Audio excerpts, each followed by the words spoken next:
السلام عليكم ورحمة الله وبركاته. يا رب تكونوا بخير. النهاردة هنعمل مع بعض كفتة الحاتي بطريقة حلوة جدا جدا واقتصادية، وزي ما انت شايفة بجد طرية خالص، بجد كأنك شويها على الفحم، ومن ربع كيلو لحمة بس هتعملي بجد فطار كامل. ممكن تعملي معاه رز، ممكن تعملي معاه مكرونة وسلطات. بجد حلوة جدا جدا، يا ريت تجربيها والله مش هتندمي، بجد طعمها هايل. انا السلطه دي كمان انا يعني في سر كده، انا بحط مع السلطه دي ربع معلقه صغيره كزبره، تمام، وربع معلقه سكر، هتديكي نتيجه هايله في السلطه.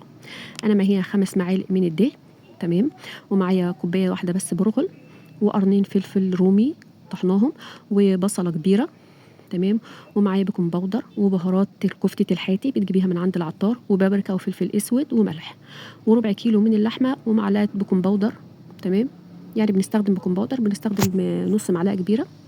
انا بنزل هنا بالبصله، تمام، والفلفل الرومي اللي انا طحناهم، وبعد كده بنزل بالبهارات، وبهارات الكفته الحاتي بتجيبيها من عند العطار او كيس جاهز، بتخلطيهم كويس جدا كده.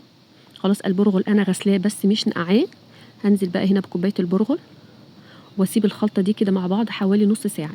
يعني امشي ورا الطريقه دي بجد هتطلع لك كفته هايله جدا جدا من غير ما تنقعي البرغل لفتره طويله.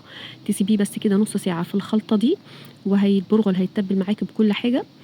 وبعد كده بعد نص ساعه هتبص تلاقيها طريت معاكي. هنزل بقى باللحمه وهخلط كل ده مع بعضه، هعجنهم كويس جدا جدا. لو ما عندكيش كبه هتعجني فيهم حلو خالص. خلاص، وبعد كده بنزل بالخمس معالق من الدهن، خلاص 5 معالق كبار، انا عاملاهم بالمبشره، تمام. بتعجنيهم كويس مع بعض كلهم لغايه ما يتجانسوا مع بعض. خلاص، وبعد كده باخدهم على الكبه، بعد ما بعجنهم كويس باخدهم على الكبه. باخدهم على كام مره كده، بنحط نص المعلقه بيكنج باودر، بتخليها هشه وطريه بجد حلو خالص. بعد ما عجنتهم كويس مع بعض، لو انت ما عندكيش الكبه هتعجني فيهم كويس جدا. عندك الكبه تاخديهم على الكبه على مرتين كده على حسب الكبه عندك حجمها. انا عشان صغيره فاعملهم على 3 مرات لغايه ما يدوني يبقوا ناعمين خالص كده متجانسين مع بعض. تحسي ان هي كده وانت بتشديها خلاص كده يعني متجانسين مع بعض خالص. وبعد كده بتبداي بقى تصبعي الحجم اللي انت عايزاه. انا اديتني بجد كميه حلوه جدا، كمان انا عامله الصوابع كبيره، يعني انت لو عايزه تصغريها عن كده براحتك عادي، تمام. وتعملي بالسكينه الحركه دي بجد هتديكي شكل حلو جدا جدا.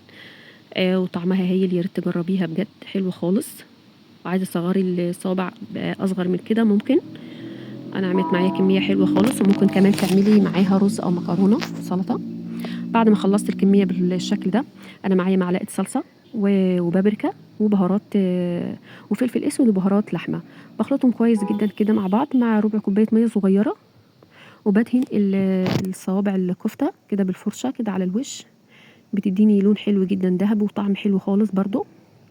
وبدخلها على الرف الوسطاني لغايه ما تستوي معايا وتديني اللون الحلو ده، بجد تحفه، يا ريت تجربيها بجد مش هتندمي. وطريه زي ما انت شايفه بجد كانها معموله على الشوايه. ويا رب يكون الفيديو عجبكم. السلام عليكم ورحمه الله وبركاته.